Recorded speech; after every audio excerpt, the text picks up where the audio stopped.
し波を揃えてゆこうお互いを信じ合う五人の仲間まるでスファイブに預けた命飛ぶぜ宇宙の果てまでもみんなの笑顔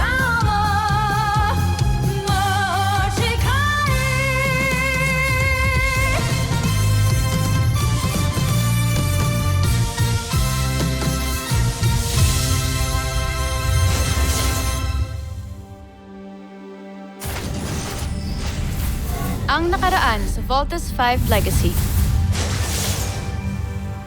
Sinira mo ang tagumpay ko, Sandra. Ngunit kailangan ko kayo iligtas sa pagkakataong yun, Joffrey. Nais ko lamang suklian ang pagsasalbang ginawa niyo sa akin. Hindi ko kailangan iligtas mo ko. Karangalan ng busan ang nakataya sa labi namin Steve Armstrong. At sinira mo yun. Ilang batalyong ba itong mga Bosanians na to? Parang mga langgam eh, hindi sila nauubos. Pero hindi tayo pwedeng umatras, mga kuya. That's right, Little John. Hindi tayo marunong umatras. Get ready, team. O protektahan natin ang Camp Big Falcon at Earth. Let's not waste time, Steve. Let's get rid of them. Knuckle missiles, locked and loaded. Mauubos ang ating sasakyan ng sundalo. Bumalik na tayo sa kastilyo. Good job, team. I heard a rumor. Totoo ba yung nalaman ko na may gusto daw kayo sa anak ko? Sa nag-iisang anak ko? I mean, sir, mabait ho si Jamie. Caring ho siya, humble. I think you have a very beautiful daughter. So madaling sabi, may gusto nga kayo sa anak ko? Give me 100.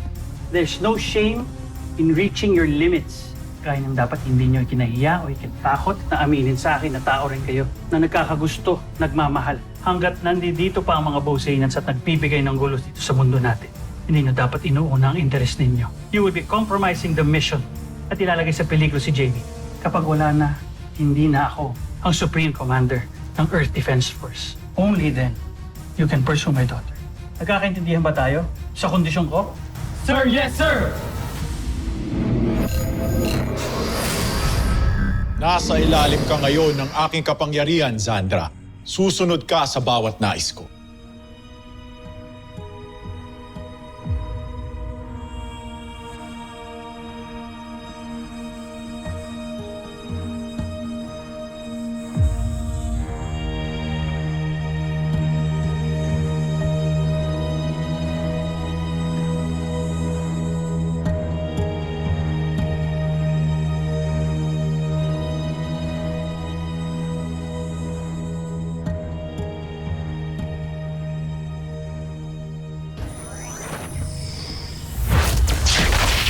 Layuan mo si Sandra!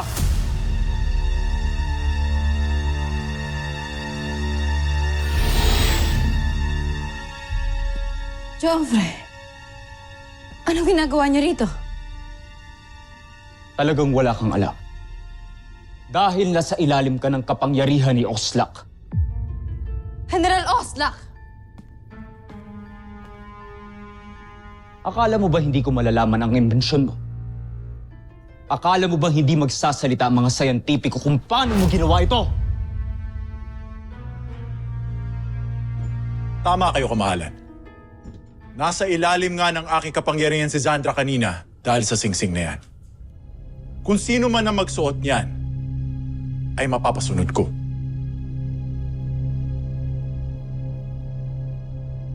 Magaling kung gano'n.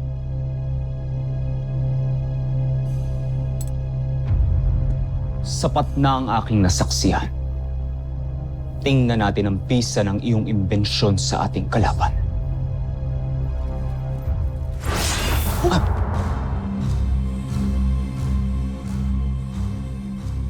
Subukan mong pagnasaan ulit si Zandra. Ako mismong makakatapat mo. Opo, kamahalan. Homsak!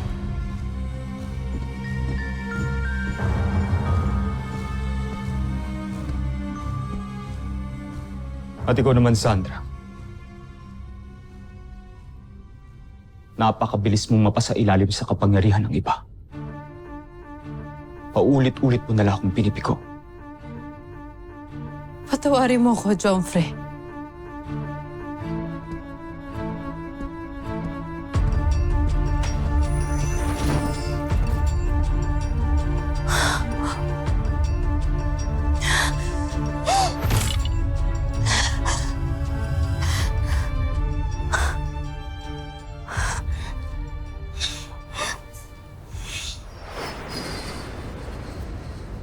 Sir, nakahanda na po ang transport nyo. Salamat. Sir? May naririnig lang po akong rumors. Is it true na magre-resign na po kayo sa posisyon nyo? May time sa isang officer, kailangan mag-assess sa sarili niya. Kung siya ba isang effective leader o hindi. If he feels he's not 100%, maybe it's time to pass on command to someone more able. If I may be so bold, sir, tingin ko deserve nyo pa rin po ang posisyon nyo. Dahil we all still believe in you, sir. Thank you, Captain. Sir,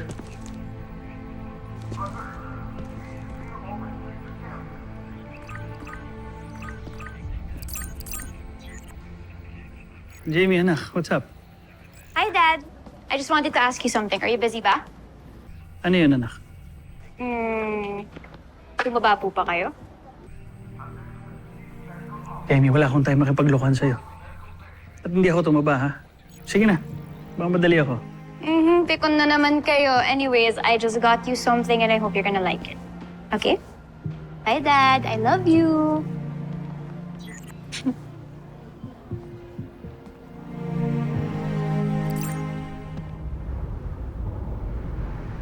No, Commander. I don't think papayag ang United Nations sa gusto mong mangyari. We're in the middle of an interplanetary war. An extinction-level event. And I don't think they will tolerate any changes or shift in the military leadership. Not right now. I'm aware of the repercussions, Larry. I personally invited UN Ambassador Rogers over. Para masabi mo sa kanya kung ano talagang gusto mong mangyari.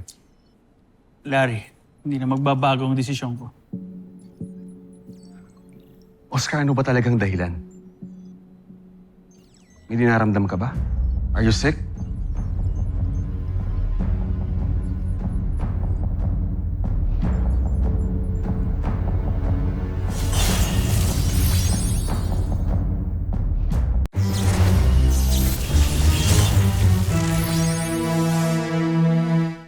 Are you sick?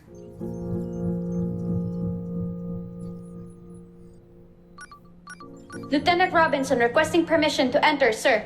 Enter.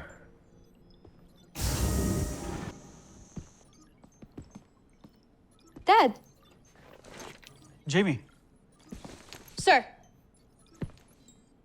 may mahalaga kami pinag-uusapan. I'm sorry, sir.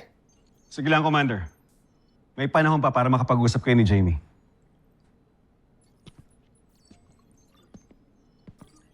Aris, Lieutenant.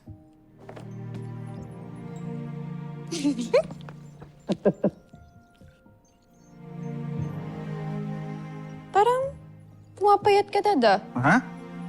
May sakit ka ba? Ako may sakit? Malakas pa ako. Gusto mo, mag-sparring pa tayo. Hinahamon niyo ako, Dad, ah. Game? Game?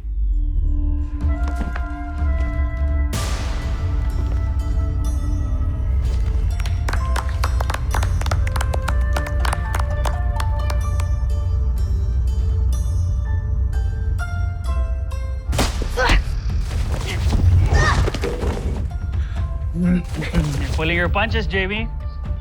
Sure you're up for this? Grabe, ang galing nila pareho. Nga, kuya. Di ko nga din alam kung sino nga i-cheer ko eh.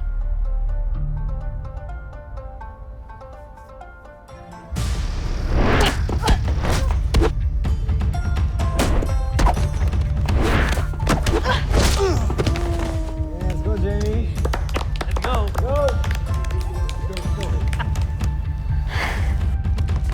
You wanna do this? Tomas, Yan na. Are you sure?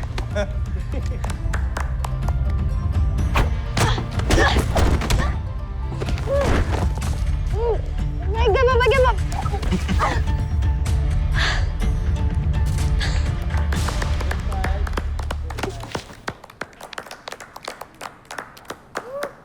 So proud of you. I'm proud of you too, Dad. Idol talaga kita. Siyempre. Anyways, magtatagal po ba kayo? Why? I have a surprise for you.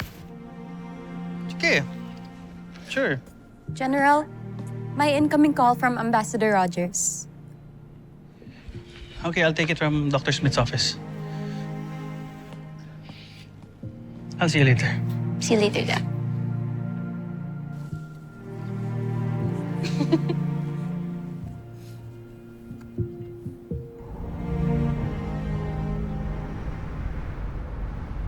What you heard is true, Ambassador Rogers. That is the reason why I'm resigning my position as a Supreme Commander General. I understand, Commander Robinson, but have you asked for a second opinion about your illness? Don't you think you're making a hasty decision? I'm sorry, Ambassador, but my decision is final. The Chief Medical Officer can give you all the details that you need to know about my condition. Ambassador, I just want to spend my remaining years with my daughter. All right. I will inform the organization about this, but I will not disclose the reason of your resignation. Thank you for your understanding, Ambassador Rogers.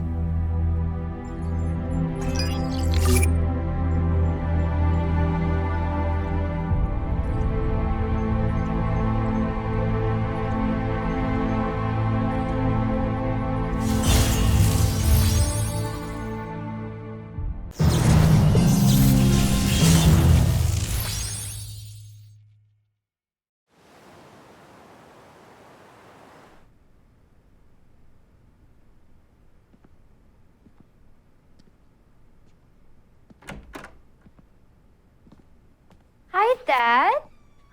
Hi, love. Oh, pinapa-frame niyo po pala lahat ng pictures na yan? Lahat naman ng pictures mo, piniframe ko. Tingnan mo, it's all you. Palibhasa kasi hindi ka na madalas umuwi dito. Alam mo naman kung gaano ka-proud ang daddy mo sa unika iha niya. Pero alam mo kung anong pinaka-favorite na picture ko? Ito. Natatanda mo ba kung kailan kinunan yan? To was right after pinili ako bilang one of the Voltes pilots. Mm-hmm. And it was also the same time na umasa ako na baka sakali magbago ang isip mo and you would want to live a normal life.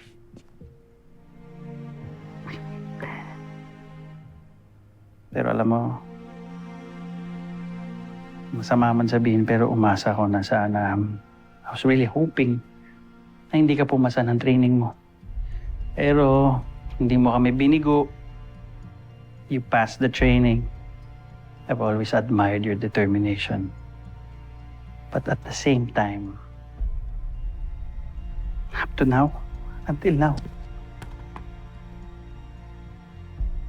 para akong atakihin sa puso kapag ginagawa niyo yung mga mission niyo. Takot ako para sa'yo. Dad, lagi naman po kami nag-iingat eh. Kalalo mo ako.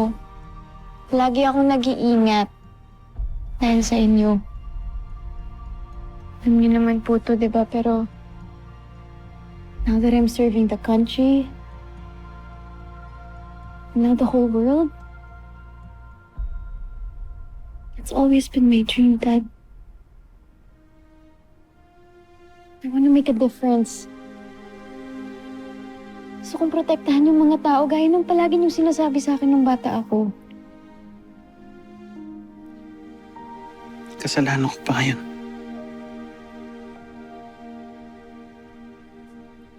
Naiintindihan kita, anak. Pero para sa akin bilang magulang mo, Nahihirap na nasasaksihan ko yung pag nalalagay kayo sa peligrosong mga mission. Natatakot ako. Palagi akong natatakot. Takot ako. Baka mawala ka. Alam mo, kahit sundalo ko, malambot ang puso ko. Lalo na pagdating sa'yo. Alam mo ba, bata ka nga, di ba? Pag nadadapa ka, natataranta ako.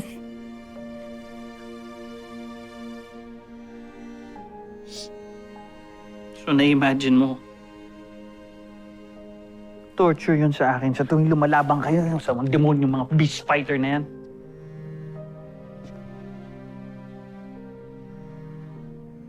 Naiintindihan ko kayo, Dad, but please. Please trust me, Dad, okay? Palagi po akong mag-iingat para sa inyo. Para makauwi po ako ng buhay para sa inyo. Okay, Dad?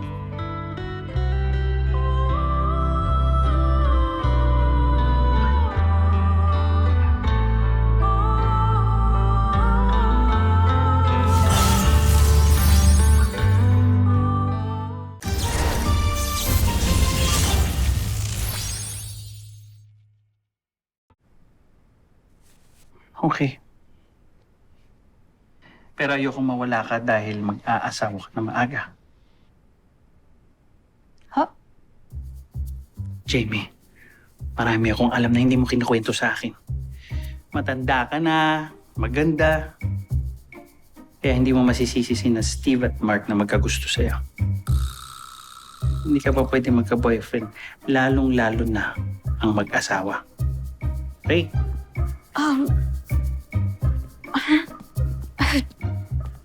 Dad, Lalo na ngayon. Hindi talaga pwede dahil nag-resign na ako bilang commander sa EDF.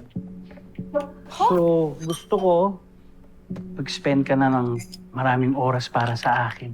Kapag wala kang mission.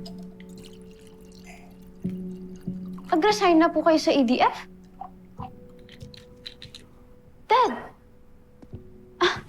Bakit po kayo nag-resign?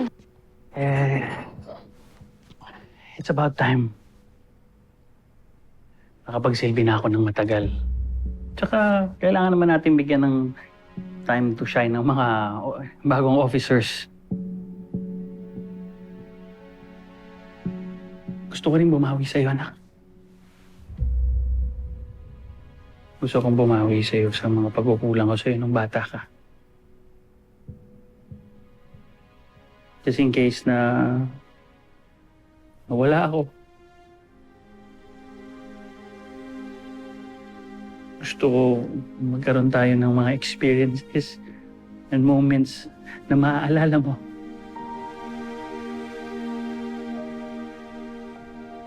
Kayo nagsasalita ng ganyan? Akala ko po ba malakas kayo, ha? Hindi po kayo mawawala. Hindi. Okay? Makakasama ko pa po kayo ng matagal na matagal na matagal na matagal na matagal. Okay? Promise. Pinky promise. Promise. Magkakasama pa tayo matagal. Hindi ako mawawala sa iyo kahit kailan.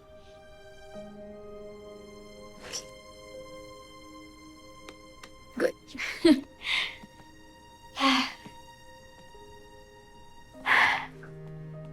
Anyways, Dad.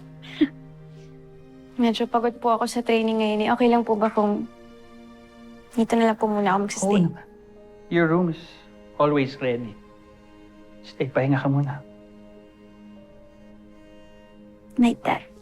Good night. I love you. I love you.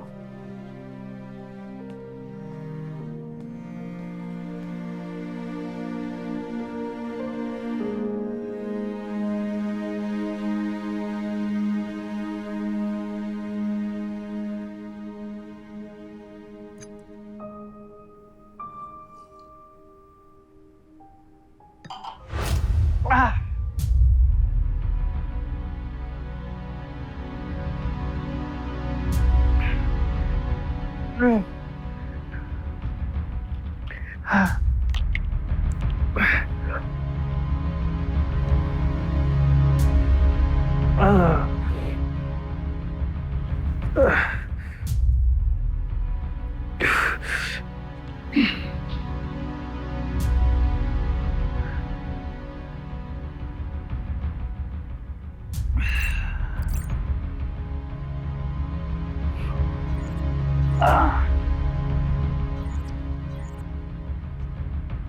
pilot. Kailangan natin mag-usap. May halaga akong ipapagawa sa'yo. Tungkol sa anak ko.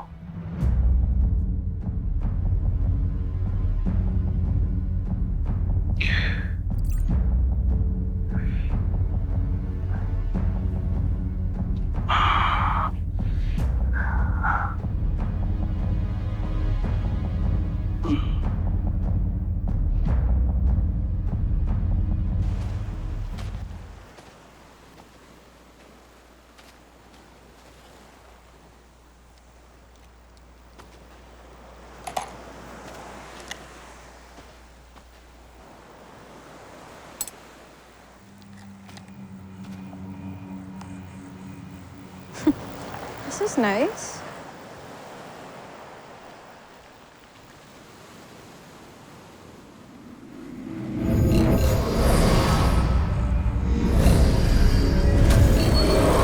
Jamie Robinson, nasa ilalim ka na ng aking kapangyarihan. Bumalik ka sa Camp Big Falcon at wasakin mo si Voltes 5.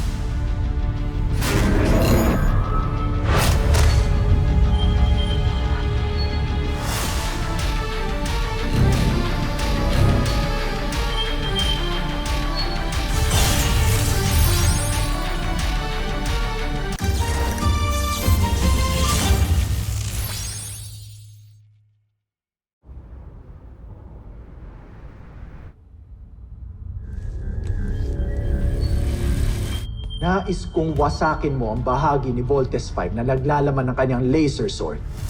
Masusunod, Panginoon. I heard you already informed the ambassador about your retirement. And the chief medical officer also revealed to me that you have a health problem. Actually, it's not that fatal. Madadaan pa naman sa operasyon, gamot, and a change of lifestyle. Gusto ko lang naman na mag-retire para I could spend more time with my daughter. Tama nga naman. Panahon na para igugol mo yung buhay mo para sa sarili mo, para kay Jamie. Salamat, Larry. I know the kids are in good hands kahit hindi na ako parte ng team. Dahil alam ko nandiyan ka. So, how would you like to spend your retirement? Well, before undergoing the operation, I'm planning on taking Jamie to this beautiful island up north. Yung nakita ko yun nung nagre-recon ako eh. Tapos babalik kami dito. Dito ka pa rin titira? Ayaw mo ba? Hindi naman, pero baka maging stressful para sa yung lugar na to. Dito na ako naging tao, Larry. Dito na ako tinubuan ng puso. Hindi ko kayang iwan ang lugar na to. At tutulong pa rin ako sa aking makakaya. Not until we accomplish our mission. Okay lang ba sa'yo? Of course. You're always welcome here, my friend.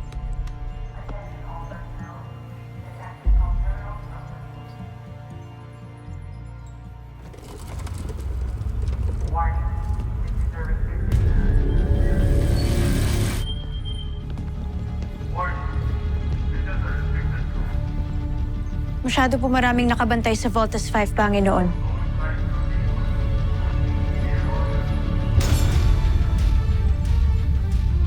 Nakita ko po si Commander Robinson. Ito na lang ang gawin mo. Takpin mo si Commander Robinson at gawin mong pain. Hanggang hawak ko ang iyong ama, hindi ako magagawang wasakin ang inyong hukbo.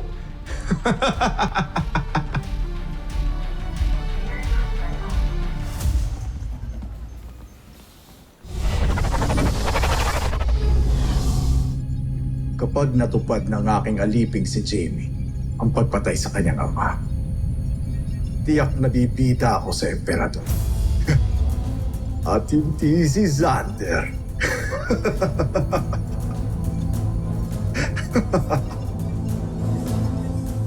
Susunod sa Voltes 5 Legacy. Jamie? Kapag sineswerte ka nga naman, kumanda kayo. Katapusan niyo na. Stop here, Jamie. Ako nang tatapos sa inyong mag-ama.